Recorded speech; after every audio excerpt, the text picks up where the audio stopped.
love reggae 26 music.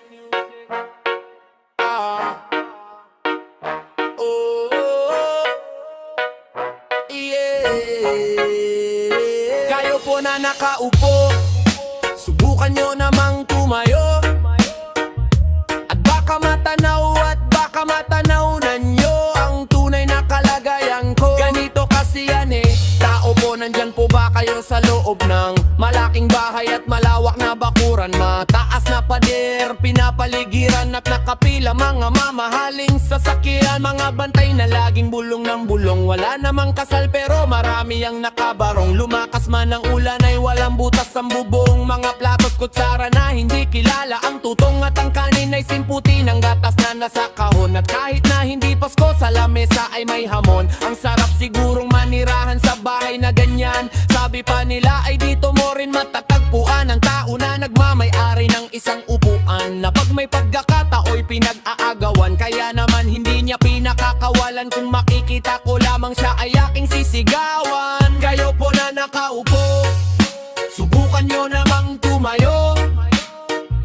At baka matanawnan nyo ang tunay na kalagayan ko. Kayo po na nakaupo, subukan nyo namang tumayo.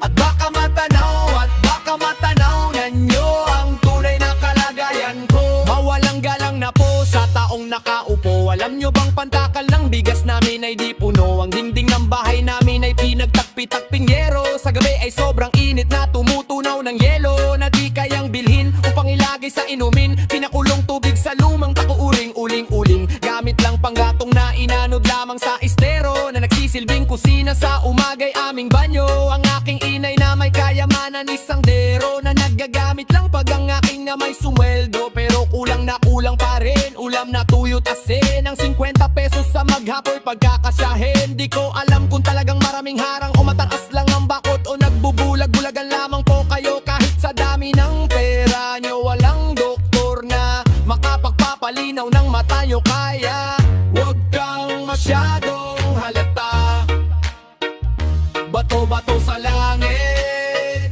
Ang matama ay huwag magalit. O bato-bato, bato sa langit ang matamaan ay huwag masyadong halata. Huwag kang masyadong